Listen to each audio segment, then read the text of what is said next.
thanks for your patience and thank you for coming out to our 2-day event. It's really cool to have everyone here.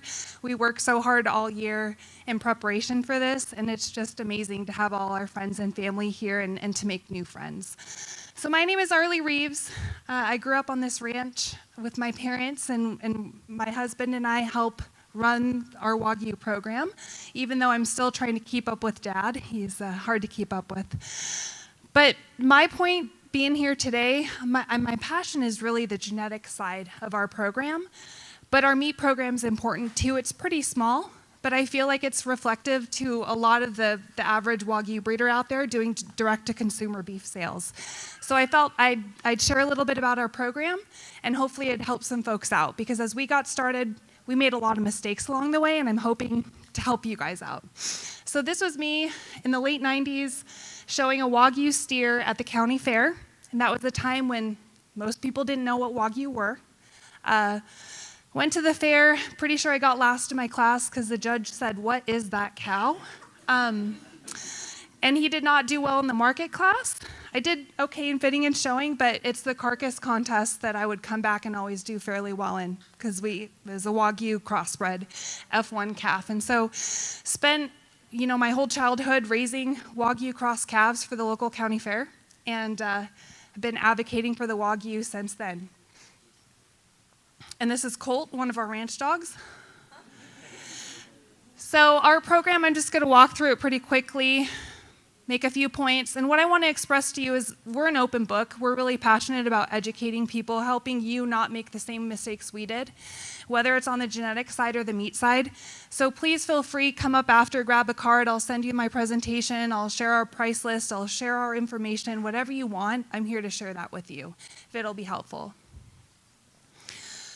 So another picture, this is a steer that I won the carcass contest with that year. Pretty sure he got a red ribbon in the market class. Didn't do too well, so I always redeem myself with the carcass contest. But in the 90s, we registered our first animal in 1990.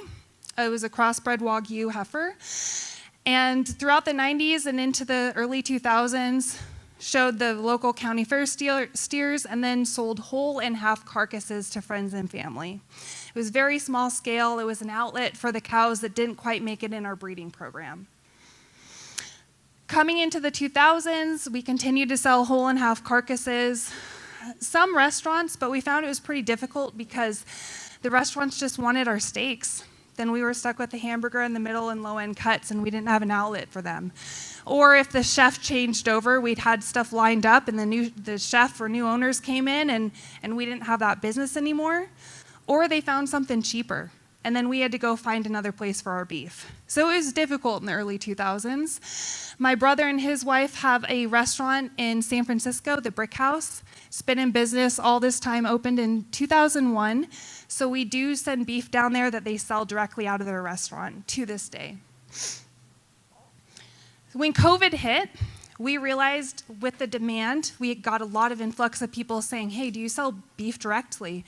And we said, "Yeah, we do, but it's more carcass, a whole carcass or a half." And that wasn't what people were looking for. They wanted a beef box.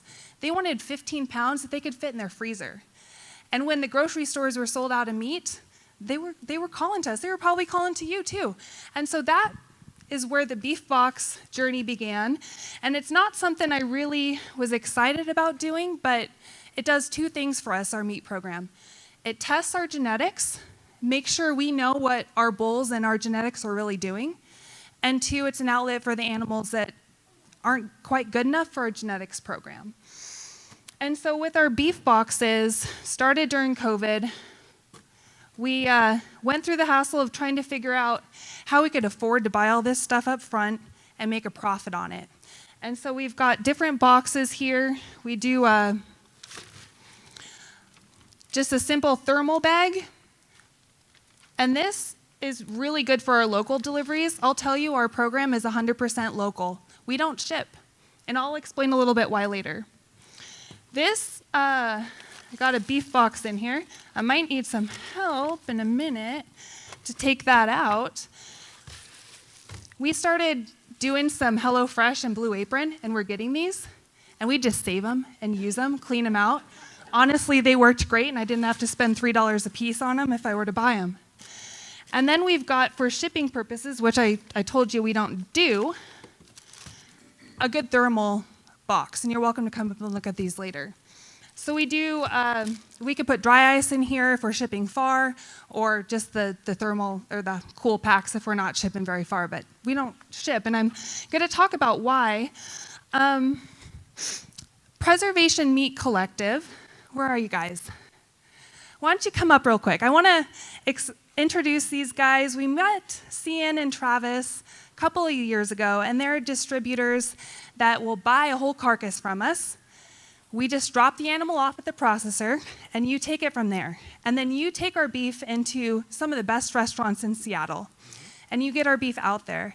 And what was amazing to me is that on social media, those restaurants started sharing, tagging us in pictures of our beef in these restaurants. And it was through these guys that we could get our beef into those restaurants, because we're over here, we're ranching. We don't have time to go make those connections with the restaurants. So I just wanted to introduce these guys, and they can share a little bit about their program. Hi, everybody. C&So, Preservation Meat Collective. Travis Stanley Jones. So we started the company about 6 years ago, and we basically really try to focus on folks like Arlie and Jerry. We have really close connections with the Pure Country family as well. We buy from small independent farmers, all from Washington State. We have a few small growers in Oregon as well, but we try to find folks who are, raising anywhere from 50 to 500 animals a year, and figure out where to send those animals. We have about 150 restaurants spread between Bellingham, Washington, all the way to Portland, Oregon, and we work with Arlie, other folks, buy the whole animal, and figure out all the tiny pieces and where they go throughout the state. Yeah, Cian just said, and Arlie touched on, balancing that carcass is key. We can all sell ribeyes and tenderloins and strip loins, but that clod heart, that knuckle, that's tough. And we don't want to sell a whole lot of grind. So Cian does a great job with the restaurants, educating the chefs, cooks, and teaching them how to use the whole carcass. We're able to sell whole carcasses, half carcasses, and it's been a great ride. We're just thrilled to work with Arlie and her family. And also, I heard there's a cutting later today, right? Yeah. Yeah, we're super excited about that, because being chef-driven company, butchers and things like that, we work super closely with those guys, and we're always dissecting an animal. And so as prices of beef have been going through the roof, we literally get to now look at other things like the shoulder clod, different cuts that are insanely marbled, and start to showcase those in a different manner. So this is very educational for us too. Lastly, sorry, we go back and forth. There is a market west of the mountains for Wagyu beef and your beef. And people west of the mountains love that small farm, regenerative, local story. So. Thank you, guys. And we're going to have some folks from Lady J. It's a restaurant that they sell our beef to. They're on their way over, and they'll be around this weekend, so I encourage you to meet with them. They're awesome. And really, when you think about it, those folks in the restaurants, those chefs, they're advocating for our product sometimes more than we are, because they have direct access to the consumer. So it's really important to have those relationships. Taylor, could you come up and help me real quick? It's my husband, and he is equally involved in this whole operation as I am. So if you don't mind just opening up one of our beef boxes here. We actually have some beef back here. I'll talk a little bit about what we have, but we've got this is kind of a smaller ribeye, but she was a full-blood Wagyu heifer that we processed. Again, she didn't quite cut it for our genetics, our breeding stock, but still a really good product. We've got the New York here. And in our beef boxes, we do an assortment. My goal, usually in an average beef box situation, yep, that's good, honey, thanks. You could take that back and put it in the freezer too, so it doesn't thaw. I usually takes about 32 boxes for a carcass, and I can break that up 30 to 35 and get the whole animal sold. So a lot of our boxes are assortments. They include burger, they include those middle end cuts, those low end cuts, roasts, whatever the season might be, and of course those high end premium cuts that you want as well. Let's go through still. See. So some marketing strategies. A website in this day and age is something you absolutely need. It doesn't need to be fancy. People just need to be able to find you. So if you're selling beef in your local area, people are going to be searching local beef in whatever city or whatever area, and you need to be there to be found so they could find you. And then they need a number to call so they could find you or email you. So make sure you have a website. Doesn't have to be fancy. Social media is one of our biggest tools to sell beef. It is extraordinary, the power it has, because I'll go through some statistics later on, but we can reach a whole different group of customers that we would have never been able to reach before through social media. And it might seem a little daunting if you're not on social media. It's kind of a learning curve to go through and figure out. Oftentimes, if you've got kids in the family, that might be the easiest avenue. Help me set up a Facebook page. Help me get on Instagram. All you got to do with your cell phone is take a few pictures. People want to see the family behind the beef. So if you think about the Wagyu beef market, it's made up of mostly big companies, which is great. They've made the name for Wagyu, actually, those big F1 companies. But how can you beat them when our costs as a smaller producer are more? How can we compete is what I'm trying to say. There's enough demand for all of us in the business, but how can we compete? And it's by sharing our story, because people want to know the families behind the brand, and they want to support us. Giving free samples and donations, as long as you don't give too much of it away, is good, but being a part of local fundraisers, things like that, we donate beef boxes, and that really helps get our name out in the local community, and we get found that way. We give them marketing information. In our boxes, I write a handwritten thank you note for every box. It takes me a long time, but we write thank you notes for every single box we sell. We give a business card, and then we have some information. I put some stuff back there. We have meat handling instructions that we give out because people are sometimes scared to cook Wagyu beef. They don't want to mess it up. They pay a premium for our beef, and they really don't want to mess it up. So I give some basic handling instructions and just try and help them out in that way. But let's see, using your network.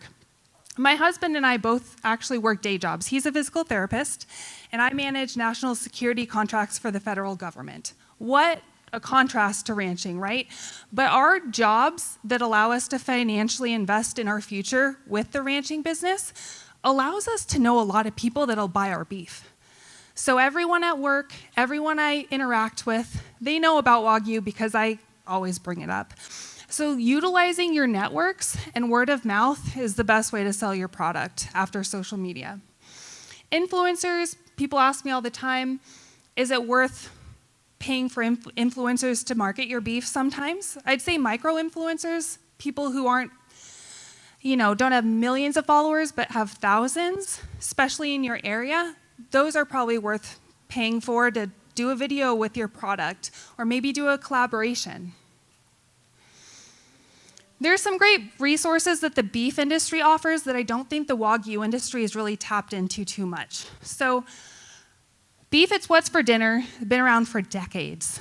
The National Beef Cattlemen's Association has a lot of great resources for marketing your beef, free resources. You could print it out, you could use it in your beef boxes, you could give it to your customers, and that's all free. State beef councils and commissions, that beef checkoff dollar that you pay anytime a cow is sold, that goes to Beef, It's What's for Dinner through the checkoff program. And the checkoff program is meant to market and promote beef in this country and around the world. So they're putting your dollars to use and take advantage of their resources. I'm going to show, by show of hands, who knows how to use AI? And I don't mean artificial insemination. I mean artificial intelligence. Okay, great. I'm going to go around here.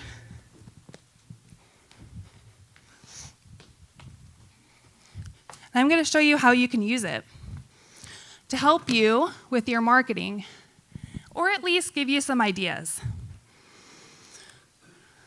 So, I already have this pulled up, but if you go to Google, ChatGPT is the best one I use. It's quick and easy, and it's free. So I go into this ChatGPT, and when I was getting started writing my meat handling instructions, I looked at everyone's websites. What did you all write? What are people recommending? But this, sometimes if you're stuck, I didn't use it to help write mine, but I want to show you the power it has. So I'm going to set my mic down and I'm going to type, write me a one-page meat handling instructions that I can give to my consumer when I sell them beef.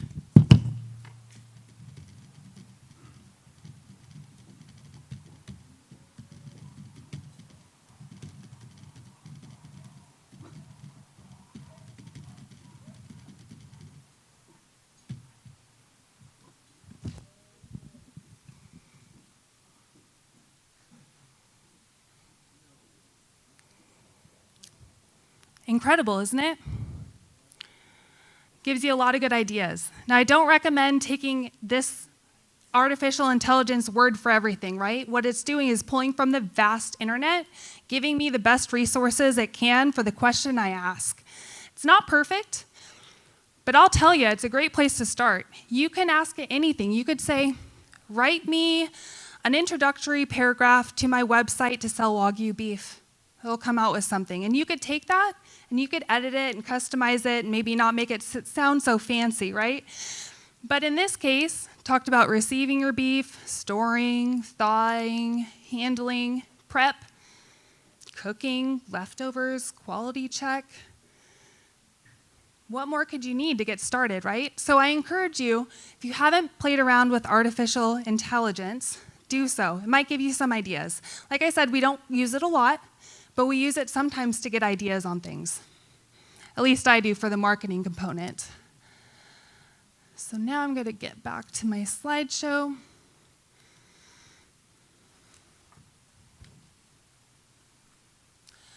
I'm going to talk about some free resources you have, and again, I'll send this to anyone who wants it. There's a lot of cool influencers. Sorry about that. A lot of influencers out there that recognize the need to help farmers reach consumers. My Health Forward, Jesse Jarvis, our local Washington State Beef Commission has a directory. Get your name on all these free resources because people are using them, especially the younger generations. They're going and they're trying to find beef that they can buy direct from consumers. Maximizing profits. So sometimes when we were selling halves and wholes, we would just barely come out even. Sometimes we'd lose money. If something went wrong, if a customer wasn't happy, if the processor didn't follow the cut sheet, we'd have to, make it right. And sometimes that meant we didn't make money. So going into the beef boxes, I said, we're not working full-time jobs, ranching on the side and doing this beef thing if it's not going to make us money.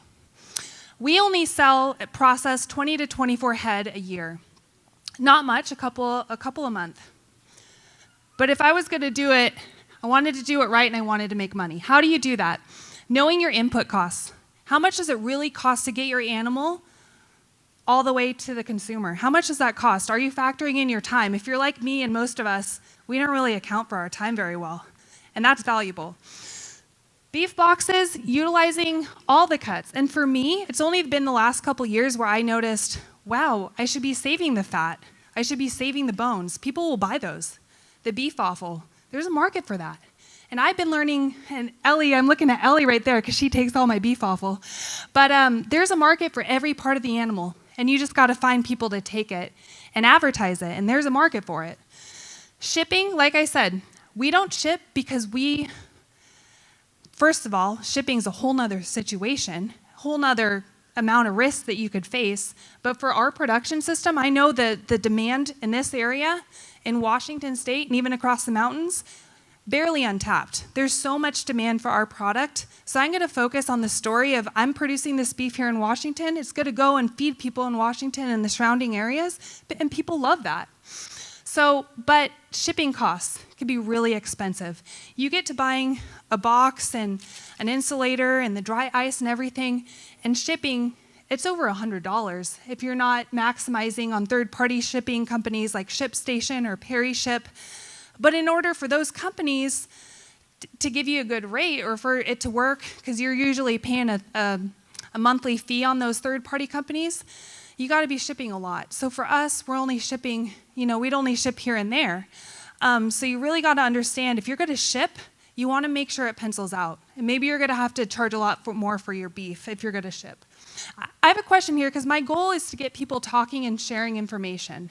Who here ships and who here would be open and willing to talk to people about their shipping and help people out? Who here ships their beef right now? Sheila? You're not shipping because of prices. Sheila raised her hand. Are you shipping? A little bit. Expensive, right? Sheila is in the back, Vermont Wagyu. She's got a lot of experience shipping beef. Roger raised his hand with Vermont Wagyu. Talk to them. If there anyone else over here shipping beef? We don't ship, but we make people drive from Southern California or Arizona or Texas, wherever they come from, to our house to get it. And they bring a freezer in the back of their truck, and they get introduced to our program, and they keep coming back. But it's like, we don't really ship, but the meat does go out of state. Absolutely. I'm going to repeat that so everyone could hear. She was saying that she doesn't ship, but she has people drive even up from California with a freezer to pick it up. To Texas? Oh my goodness. That's incredible. Wow. That's great. And then the Spitzenbergs with Browsey Acres, you guys ship?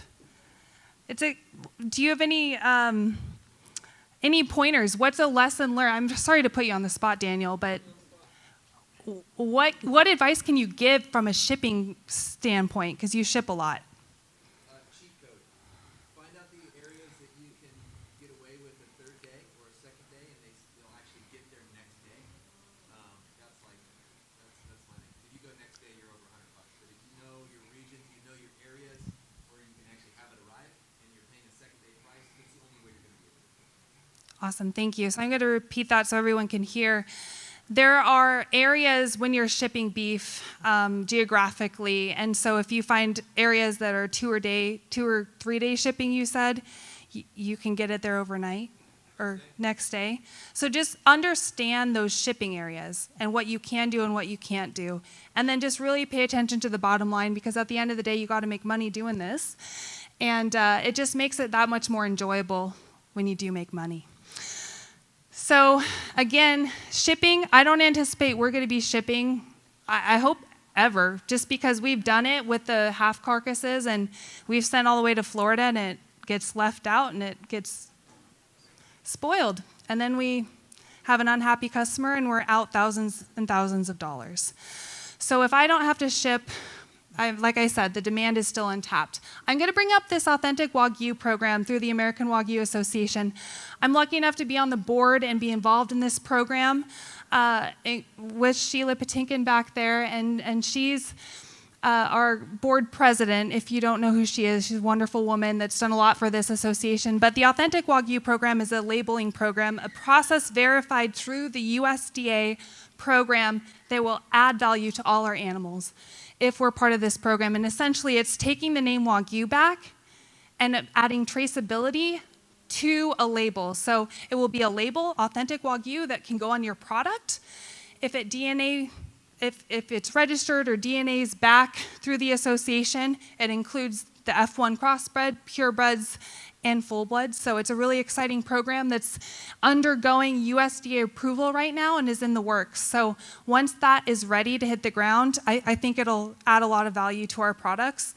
And we're excited to be able to use that label because it'll set us apart from folks who don't, and provide assurance that it is Wagyu and it is what we say it is. Sharing your story.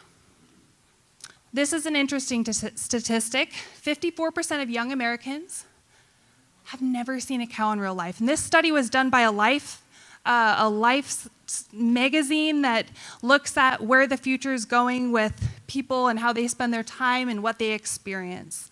That's incredible. You think about your customers. We're out here in rural America, and I mean, everyone's seen a cow. But the cities, I mean, that's where we're trying to target our beef sales because that's where the money is primarily. And we have people who have never seen a cow. So what do they think about our stories? What do they think about what we do? It's only what they hear from the media. It's only what they hear from social media and the news. And if we don't share our story, someone else will. And we're not part of the problem with global warming and the environment. We're part of the solution. But if we can't explain that to people, someone else will. And it won't be in our favor. So that's why this is an interesting industry where past generations haven't had to do this, but my generation has to, and generations to come will. Last thing I'll mention, I'm part of a National Beef Cattlemen's Association Trailblazers program. 10 of us were selected for this program with NCBA in the hopes that it's a leadership program and hopes to develop us to be better beef spokespeople for the industry. Not just Wagyu, not just Washington State, but for the cattle industry as a whole. And one thing I want to say is a rising tide lifts all boats. And negative marketing in this industry is only going to hurt us long term. So sometimes I see posts about, oh, grass-fed's better than grain-fed, or this is better than that, or even Wagyu's better than everything else. We just have to be careful because this industry is too fragile. It's under too much scrutiny from the general public.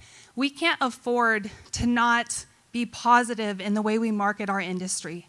So I just want to make that point because it's something I'm really passionate about doing. There's space in this industry for all of us, and I think we just need to focus on the positives. Challenges. Managing profits. Talked about that a little bit. Marketing and competition with other proteins. So how do we market our Wagyu at a higher value than Angus or other kind of beef? That can be a challenge. And you have to find those consumers that are willing to pay for it. Processor situations. It's taken a really long time for us to build relationships with our processors. We're honored to have Paul and Paul Jr. here. They process for us at Pure Country Harvest in Moses Lake. And cutting the Wagyu, as you guys know, can be a challenge. We're trying to take out extra cuts that most other cattle, they're just grinding it or making roast out of. We're asking the processors to do a lot, to pull out these cuts, to do the extra things for us, to do it exactly how we want it. And that doesn't always go right.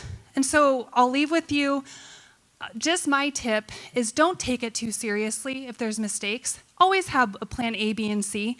If there's something that's not cut right, pick your battles because our processors are really important to us. We only have a select few that are USDA around us, and we never want to get on their bad side. We always want to, build that relationship, and if, they cut the steaks a different length or a different width, okay, that's okay. If there's, bigger issues, we'll talk about it. But just be careful about your relationships because those processors we have are so important. And if you can enhance those relationships, you'll be rewarded for that. Educating consumers, there's a lot of education to this. I've got some pamphlets in the back you're welcome to look at. I'll send you any of this. I don't have extra copies back there, but I'll send you anything you're interested in. I may have skipped a slide somewhere on here. I think I did, so I just want to go back to it real quick. This is what I skipped. Our program entails F1s, purebreds, and full-bloods. Our price is based on quality. It's not based on the percentage. It's not based on whether it's a full-blood or a purebred or an F1. I look at every single carcass. The processors so kindly send me a picture when they rib that animal so I can get an idea of what we're going to be looking at. But I grade that carcass in my own scale, just knowing how to meat grade, and I base the price off quality. Okay, so that's an important thing because a lot of us are selling full-blood beef or F1 beef, but I just want to make a point that sometimes we have F1s that do better than full-bloods, purebreds that do better than full-bloods. There's a lot of variability in these breeds still. Feeding costs, you got to know what your feed costs are. Ours, fully transparent, about $3.50 a day.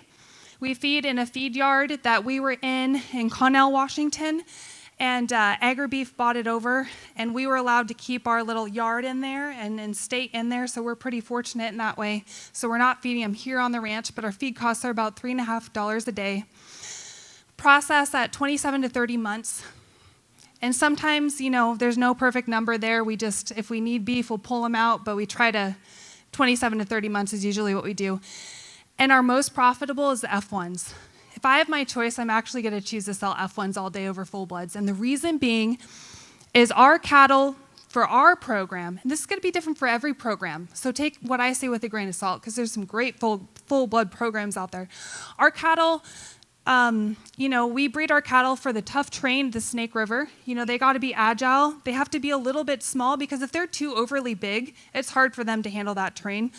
And some of our full bloods, if we think about it, we're keeping our best ones for our genetic program. So some of our poor quality full bloods, when we're looking at the genomic enhanced DPDs and deciding on what goes into our meat program, we're going to put them in our meat program if they're not looking very good, both steers and heifers. Our F1s, we get great growth on them. And so if I'm selling a 1,200 pound F1 versus a 800 pound full blood, for my market here, if I'm selling to Seattle, there's probably a lot more, I want the full blood, I want this. But for my Eastern Central Washington market, people are really happy with the F1 product because it's a solid prime. It's better than anything they can get in the grocery stores. And I'm making money because I could sell it at a premium and there's a lot more of it to sell. So if you think about, know what you're selling, and there's a market for all of it. I'm just telling you what's worked for us. So right now our F1, so I had a carcass in November that was an F1, graded pretty good, and it was 1,250 pounds. I was able to make 11,000 on that whole carcass. Profit-wise, it was about $6,000. That's outstanding. For what we're doing, that's great. But when we have our full blood products in this area, unless I'm selling it to CN, I'll sell my full bloods to him because he's got the market for it in Seattle, and they can make money on them, and I make money on them by selling them to CN. But if I'm taking that full blood beef out here and I've got a lot less of it to sell, and people don't want to pay that much more of a premium, they tell me, well, for that last beef box, you charged me this much. Why is it this much more? And I say, well, it's got more marbling. It's a higher marbled product. And they're like, well, we were fine with the F1. We don't want to pay that much extra. So just know your market.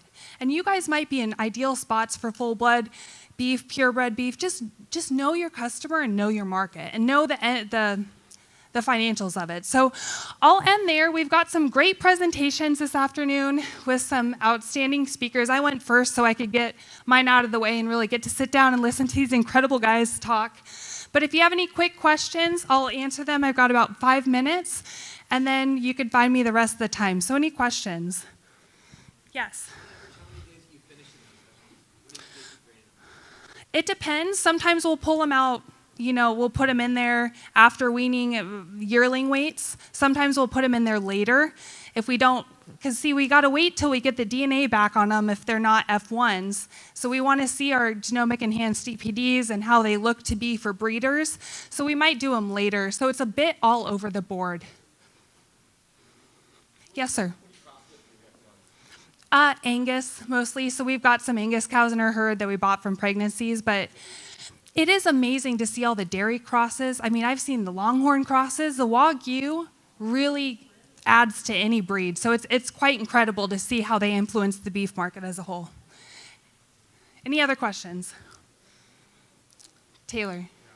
So a lot of people might not know what an influencer is. Do you want to describe what an influencer is? An influencer. Sorry if I went over. I'm a millennial. So an influencer, I'm just going to describe it, someone that's on social media that has a lot of followers. People can follow people on social media and therefore have a lot of influence. I'm talking they can post a video or a picture and millions or hundreds of thousands of people see it. And that type of marketing is changing the world, and it's kind of taking over the world in a lot of ways. So any other questions? All right, well, we do have some beef for sale. We've got, like I said, the full blood beef back here. We've got the registration paper. Until I get that authentic Wagyu label on my beef, I've been giving the American Wagyu Association paper, and people really like to see that. So you're welcome to check out our beef and ask me anything later on.